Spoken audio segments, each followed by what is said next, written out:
Olá, eu sou a professora Isabelle Menier, do curso de Engenharia Florestal aqui da Universidade Federal Rural de Pernambuco. A gente está aqui hoje para discutir um tema muito importante que de repente voltou à discussão, até na mídia, que é a reserva legal, a importância da reserva legal e as ameaças que novamente se colocam para esse instituto da legislação ambiental brasileira. A gente está aqui com estudantes da disciplina Política Florestal, do curso de Engenharia Florestal, uma disciplina de 4º período. Estamos aqui com 3 dos estudantes desse semestre, o semestre de 2019, apresentando. Olá a todos, meu nome é Matheus, sou estudante de Engenharia Florestal do 4º período. Olá, eu sou Cláudio, estudante da disciplina de Política Florestal, do curso de Engenharia Florestal. Oi, gente. Assim como todos, também sou estudante da turma de 4º período e me chamo Laura. Enfim, nossos alunos foram convidados a discutir sobre reserva legal, né? Reserva legal é um instituto da legislação que está bastante bem equacionado na Lei 4.771 de 1965, que era o chamado Novo Código Florestal. O Novo Código Florestal era de 65 e não esse de 2012. Esse 2012 revogou o Novo Código Florestal. E um dos motivos para a reforma da Lei 4771, que terminou sendo a revogação, na verdade, se falou muito na reforma do Código Florestal, acabou sendo uma revogação, mas muitos dos institutos originais dessa lei foram abrigados, né? Vieram a integrar a nova lei, a 12.651 de 2012, que é o que se chamam equivocadamente de Código Florestal. Um desses institutos é a reserva legal.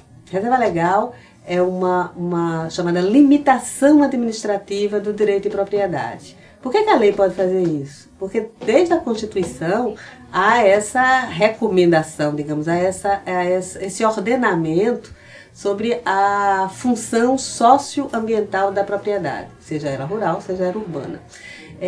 A propriedade não é um direito irrestrito, a propriedade tem limites, né? E o poder público estabelece isso dentro da forma da lei, limites do exercício do direito de propriedade. Uma dessas limitações administrativas do direito de propriedade é justamente a reserva legal, que é uma coisa focada somente para propriedades rurais, tá? Então isso a gente não pensa em reserva legal na área urbana, é apenas na propriedade rural. Então, alguns dos meus alunos aqui presentes podem dar uma definição de reserva legal? A reserva legal foi instituída pela Lei 4.771 de 65 e alterada com a redação dada pela Lei 12.651 de 2012. A reserva legal está definida no inciso 3 do artigo 3º como área localizada no interior de uma propriedade ou posse rural, com a função de assegurar o uso econômico de modo sustentável dos recursos naturais do imóvel rural, auxiliar a conservação e a reabilitação dos processos ecológicos e promover a conservação da biodiversidade, bem como o abrigo e a proteção de fauna silvestre da flora nativa.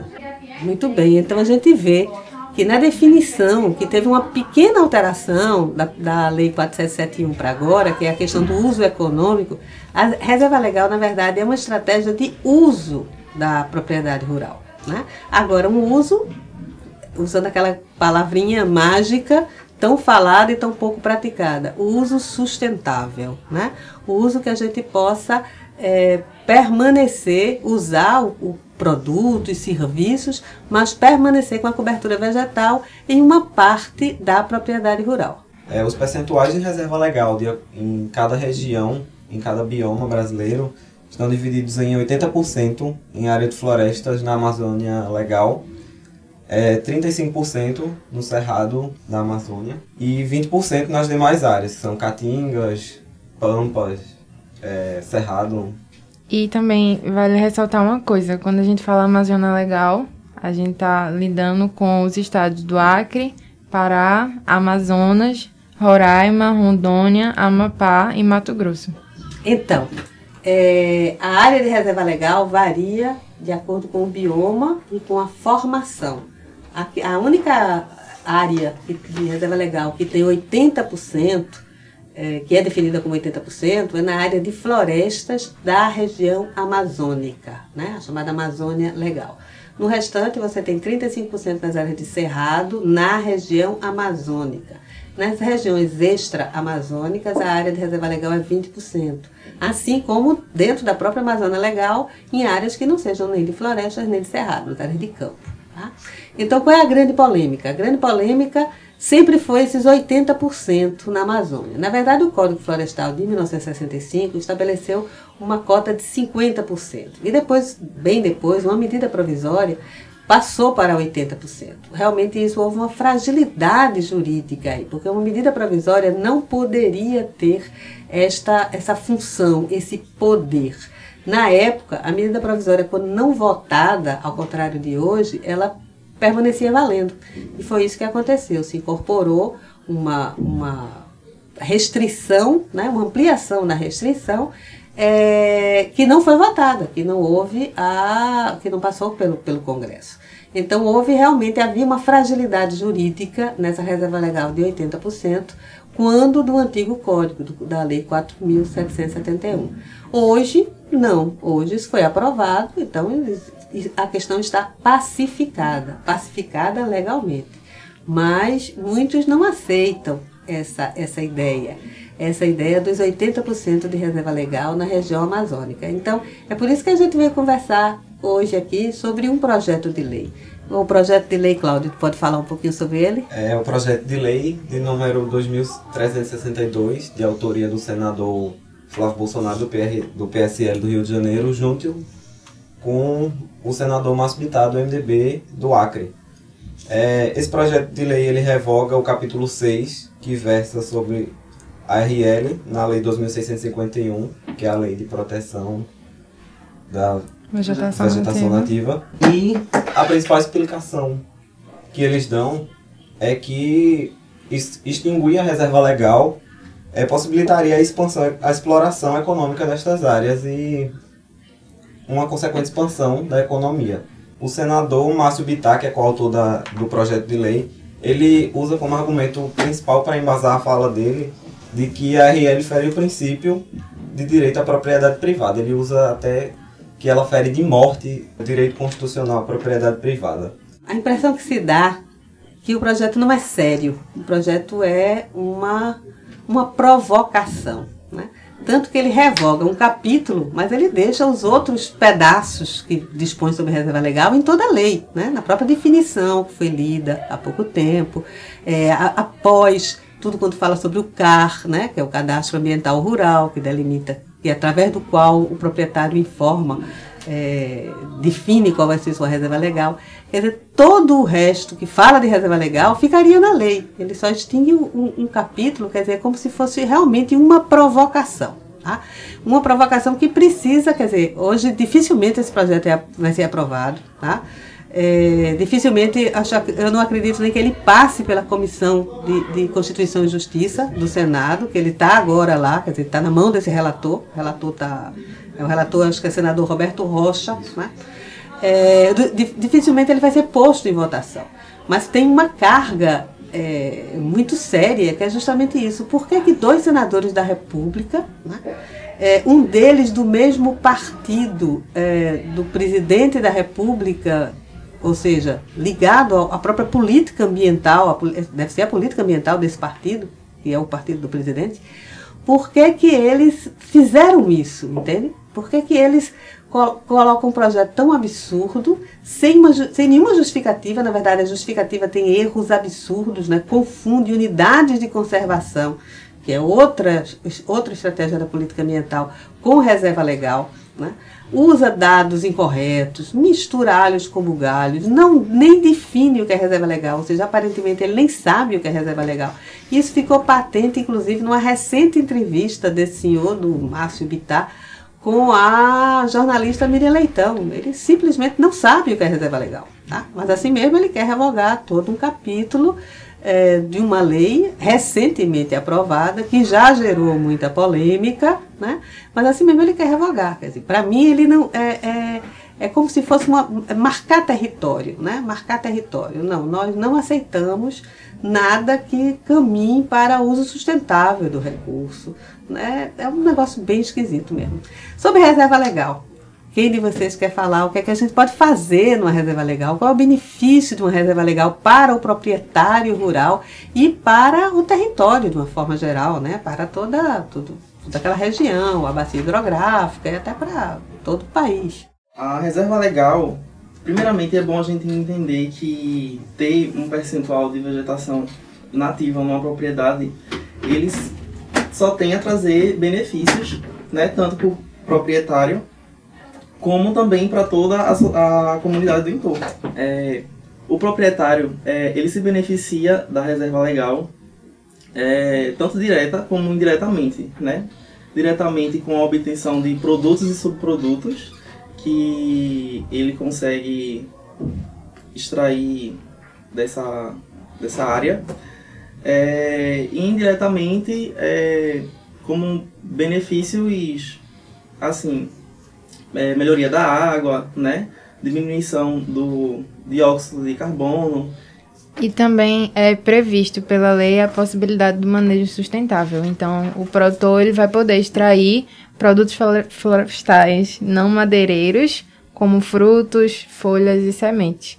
Isso tudo em época de maturação, obviamente, e com técnicas que não coloquem em risco a sobrevivência de indivíduos e de espécies coletadas. Outra coisa também que é importante ver, principalmente quando a gente fala em Amazônia e nesses tais 80% das propriedades rurais amazônicas, que é permitido também o manejo madeireiro. Há pouco tempo, Laura comentou das opções de manejo de produtos não madeireiros, né? Frutos, sementes, fitoterápicos. Isso é muito importante, principalmente para a Mata Atlântica, mas para a Amazônia, essas grandes áreas florestais, contínuas, é possível sim manejo madeireiro, ou seja, a extração de produtos de madeira para desdobro, para movelaria. Isso tudo é possível dentro das técnicas do manejo florestal sustentável. A reserva legal é uma grande possibilidade de destino florestal para a Amazônia, quer dizer, a floresta gerando benefícios, gerando emprego, gerando renda, gerando trabalho, gerando riqueza para as populações locais. Isso se for feito dentro de critérios, né, bem rigorosos, observação técnica, participação política e social. Isso é uma opção para o uso desses 80% da reserva legal. Ou seja, desenvolvimento econômico não é necessariamente soja, não é necessariamente boi. A gente sabe, a gente tem estudos que comprovam que a utilização de produtos madeireiros e não madeireiros e dos serviços florestais pode ser uma opção muito boa e viável para o desenvolvimento de uma região. Voltando às críticas ao PL, o senador ele fala muito que a reserva legal causa entraves ao desenvolvimento e é contrário ao direito de propriedade. Ele é bem enfático quando ele fala que a reserva legal ataca o direito à propriedade rural ou à propriedade privada. Mas, ao contrário do que ele fala, a polinização dos cultivos agrícolas, ela depende, ela depende muito dos polinizadores, né, que são, assim, essenciais. Que são essenciais exatamente para a produção agrícola. Eu gosto de usar o exemplo da cultura do maracujá, por exemplo, né, que ele é extremamente dependente de polinizadores e a escassez desses insetos tem causado prejuízos aí no Brasil afora, né, de produções que não chegam a serem concluídas em sua totalidade. Tem lavouras por aí que, inclusive, tem pessoal contratado para fazer essa polinização manualmente, né? As pessoas vão lá fazer essa polinização manualmente porque esses insetos não conseguem ou não chegam expressivamente nessas produções. Tem uma estimativa que foi feita no ano 2018 pela Plataforma Brasileira de Biodiversidade e Serviços Ecossistêmicos junto com a Rede Brasileira de Interações Planta-Polinizador, que mostrou que só nesse ano os serviços prestados pelos polinizadores geraram 43 bilhões de reais. Eu fiquei até meio assustado com esse dado, porque 43 bilhões é muita coisa. E além desses serviços de polinização, a RL ainda oferece outros serviços que são o controle biológico de pragas, proteção do solo, suprimento de água e etc. Lembrando, né, que quando a Reserva Legal foi pensada pela primeira vez, foi no século XIX, né, faz um tempinho, o José Bonifácio de Andrade, o patriarca da independência, era justamente com essa função utilitária, essa função de proteger uma área para que tenha conservação dos polinizadores, uma área para que eu possa extrair algum material útil, né? Uma propriedade rural, para quem é fazendeiro, para quem é produtor rural, para quem tem sua área de produção, todo mundo sabe que precisa de alguma coisa da vegetação. Precisa de folha para fazer um chá, precisa de madeira para fazer consertar uma cerca, né? Sempre existe aquela utilidade que você não vai comprar no mercado, que sua própria propriedade pode fornecer. Então, essa ideia de Zé Bonifácio, no século XIX, era isso, uma ideia mais utilitária. A propriedade rural precisa ter uma área protegida de vegetação, onde não vai se desmatar inteiramente, não vai se queimar, não vai se transformar em outro uso, para fornecer esses produtos importantes, né? Mas aí depois, como agora, nesse século, né, principalmente depois da década de 80, com a política nacional de meio ambiente, com a compreensão que a gente tem, é que entra a ideia desses serviços, sim, além do produto, ainda há os serviços que já foi falado, né, aqui, a estocagem de carbono, o equilíbrio climático, a proteção à água. Então, todos esses produtos e serviços estão associados a essa área. Produtos que têm usos mais diretos e os serviços que são indiretos e que não estão restritos à propriedade rural. O manejo florestal sustentável da vegetação de reserva legal, ele deve atender a alguns critérios, quando são para fins comerciais, que é não descaracterizar a cobertura vegetal, assegurar a manutenção da diversidade das espécies e conduzir o manejo de espécies exóticas. Sobre o que, de fato, o proprietário ele tem a ganhar com isso, né? Quando a gente fala em questões também financeiras. A primeira delas, relacionada com a exploração da reserva legal, já que existe a possibilidade de realizar plantios comerciais juntamente com a vegetação que está preservada, que é o caso da implementação do sistema agroflorestal, né? Os SAFs, que é um sistema que consiste em conciliar o plantio agrícola juntamente com vegetação nativa, espécies arbóreas. Na verdade, a 12.651 ela já foi muito complacente, né, com o proprietário rural. Pelo bem ou pelo mal, não adianta agora a gente ficar reclamando, adianta a gente seguir, tentar cumprir a lei, mas na verdade ela já foi muito, digamos, leniente. Ela deixou uma série de situações onde não é mais exigido a delimitação da reserva legal, caso tenha havido consolidação da atividade agropecuária. Ela também permitiu uma série de estratégias de restauração que pode se associar a espécies exóticas, né, às espécies nativas, para plantio e para retorno econômico. Quer dizer, ela já abriu uma série de possibilidades que, na palavra dos ruralistas, facilitaria a vida do produtor rural, né? Na verdade, a gente sabe que foram aberturas que foram dadas para... Bom, mas se isso facilita a recuperação da reserva legal, que isso seja realmente cumprido, né? Lembrando que reserva legal é estabelecido por uma declaração pessoal e espontânea do proprietário rural através do preenchimento do Cadastro Ambiental Rural, do CAR. Ali ele estabelece, evidentemente, se necessário, ele vai pedir auxílio a alguém que conheça de geoprocessamento, que vai na sua área, e que delimite essa área de acordo com aqueles percentuais, né, 20% em todas as regiões extra-amazônicas, e 35% e 80% na região amazônica, dependendo se cerrado e floresta. Ele vai delimitar essa área, assim como outras, as áreas de preservação permanente, de uso restrito, áreas rurais consolidadas, e ele vai informar isso no Cadastro Ambiental Rural. Então, a lei ela já dispõe de mecanismos de incentivo para a reserva legal, né, que vai além de ganhos ambientais.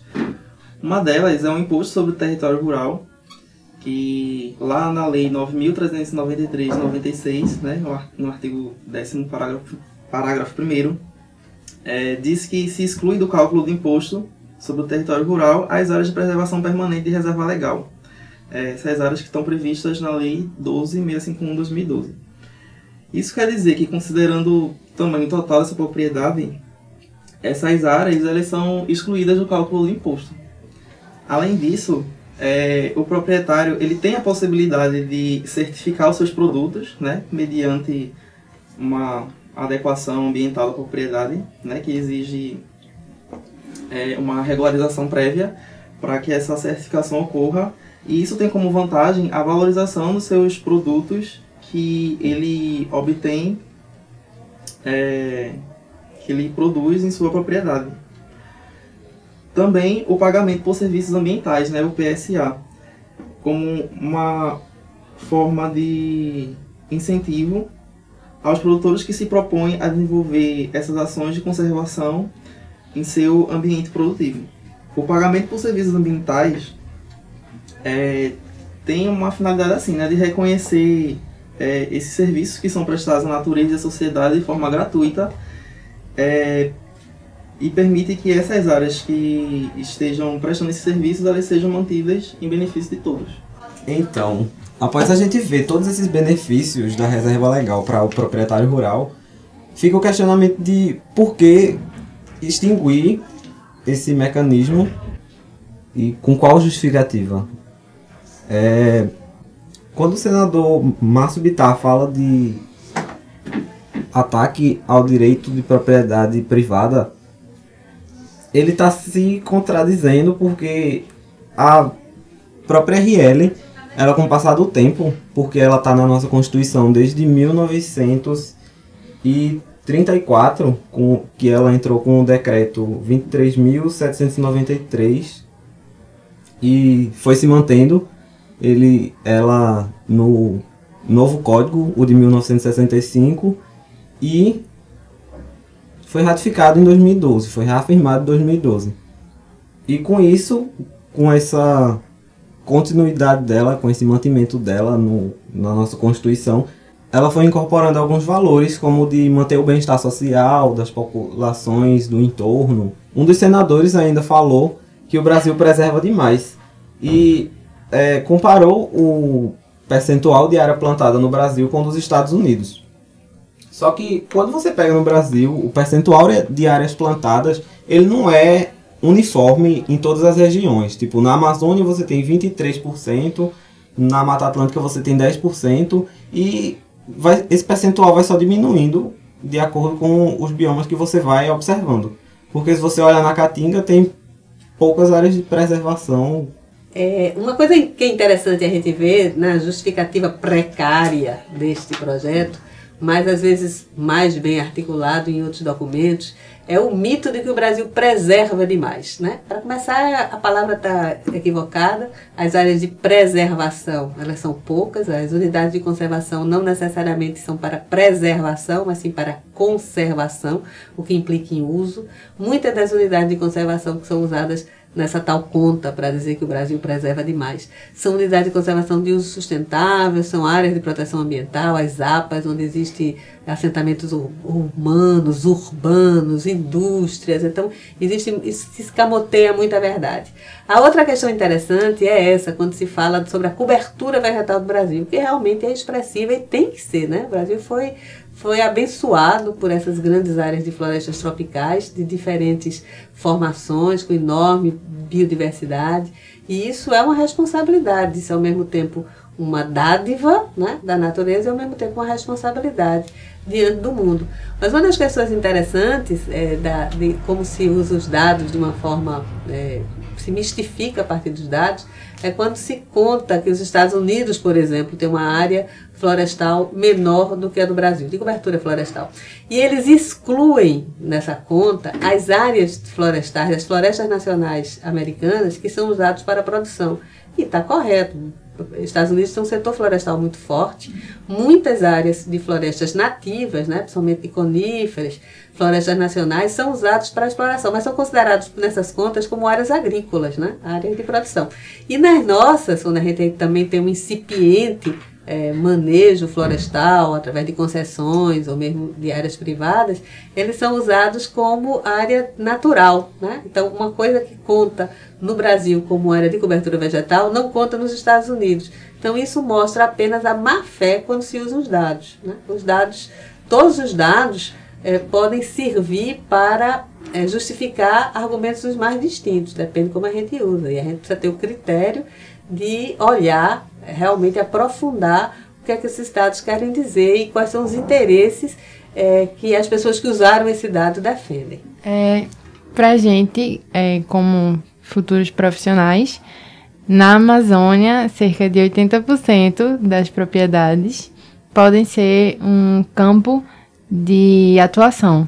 Porque também ainda carece bastante de suporte técnico, né? As propriedades elas ainda carecem de suporte técnico para o manejo florestal sustentável, principalmente quando a gente fala de reserva legal, que por se tratar de ecossistemas assim bastante complexos, requer que se tenha conhecimento técnico. E também que o proprietário tome consciência disso, da importância da reserva legal e da conservação. A gente encerra nosso podcast por aqui sobre reserva legal e as ameaças que atualmente ela vem sofrendo. E até o próximo programa.